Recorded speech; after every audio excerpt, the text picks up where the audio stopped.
November 23, 1942.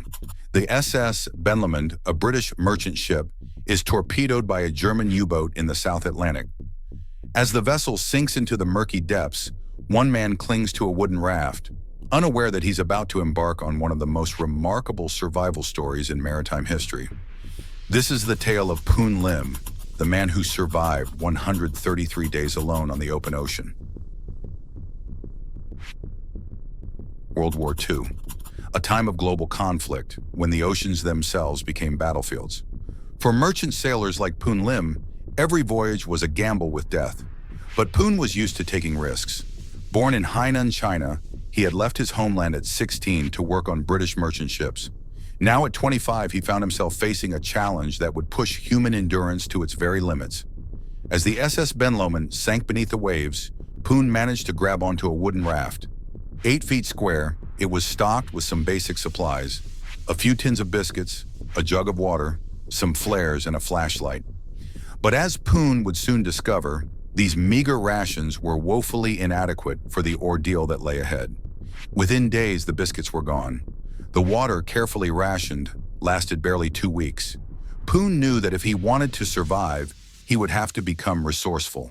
And resourceful he became, using canvas from the raft to fashion a makeshift fishing line and copper wire from the flashlight as a hook.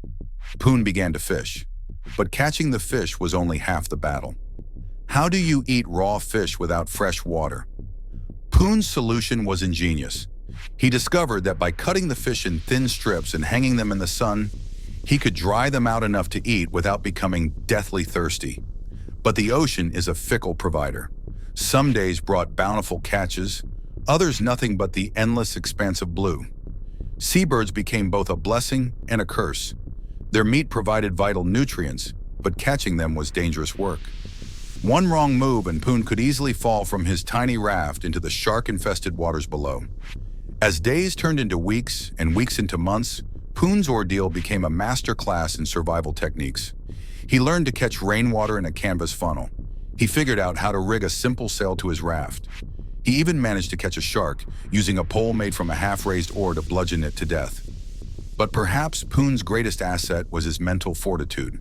To stave off madness, he would exercise daily, tying a rope to the raft and practicing his swimming.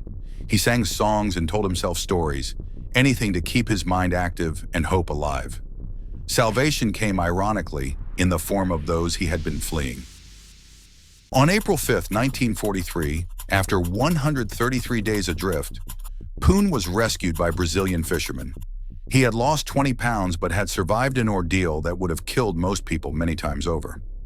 Poon's story is more than just a tale of survival. It's a testament to the incredible resilience of the human spirit. In the face of seemingly insurmountable odds, Poon not only survived but thrived, turning the vast, unforgiving ocean into his own personal larder. But why has Poon's story not achieved the same level of fame as other survival tales?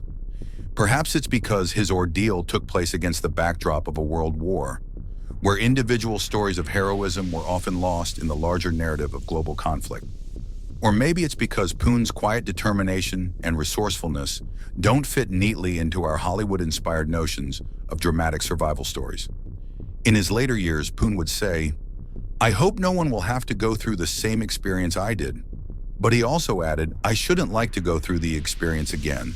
I hope I never have to, but I am confident that if I had to, I would survive." Poon Lim's story forces us to confront uncomfortable truths about human endurance.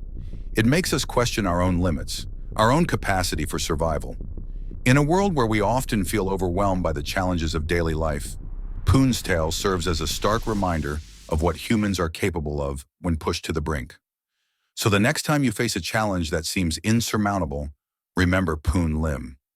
Remember his ingenuity, his determination, his will to live. And maybe, just maybe, your problems won't seem quite so big after all.